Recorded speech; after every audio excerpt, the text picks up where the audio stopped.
Whether you've been jilted in love or just underwhelmed by doctoring a cake mix, my frosting will fill the cracks of your heart and mask your subpar cupcakes. But first, a bit about that doctored cake mix. Some replacements are in order. Room temperature butter for the oil, and the addition of some high-quality extracts. Because I'm making these cupcakes for a Valentine's Day crowd, I am using 2 boxes. Notice my thumb imprints on the butter. It's nice and soft. The addition of pure almond extract takes any average baked good and turns it into a champion. It adds that certain je ne sais quoi. In this case, 3 teaspoons worth. Here comes another all-star pure vanilla extract.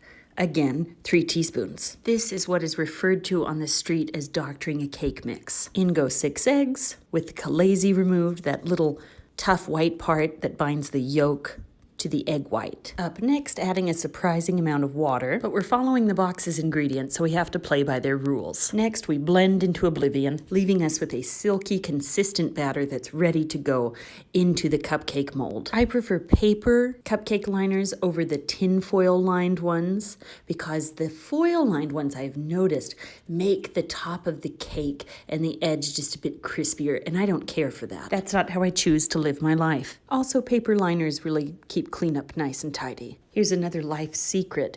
Use an ice cream scoop to put your cupcake batter into the liners. Do you know who I learned that trick from? Former government employee in the Office of Management and Budget, Ina Garten. I'm filling these liners almost to the top for a bit of drama. Maybe a little too much drama. Cupcakes are always better if they're undercooked than overcooked, so if you stick a fork into it and the fork comes out clean, not heaping with a wet goo, then they're done. Now to prepare our healing balm, heartbreak frosting. Toss in the room temperature butter and cream cheese. Then add a couple cups of powdered sugar. Next, the secret weapon of pure vanilla bean paste.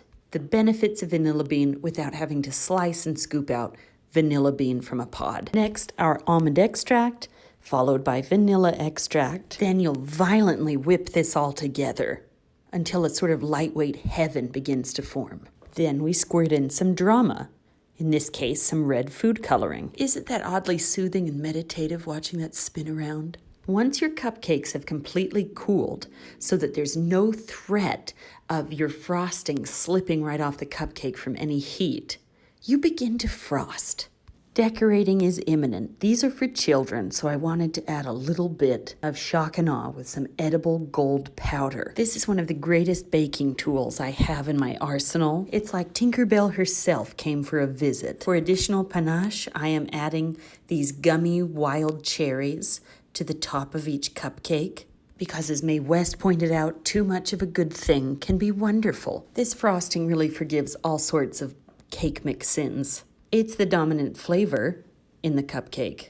And don't these look nice stacked on a tiered tray?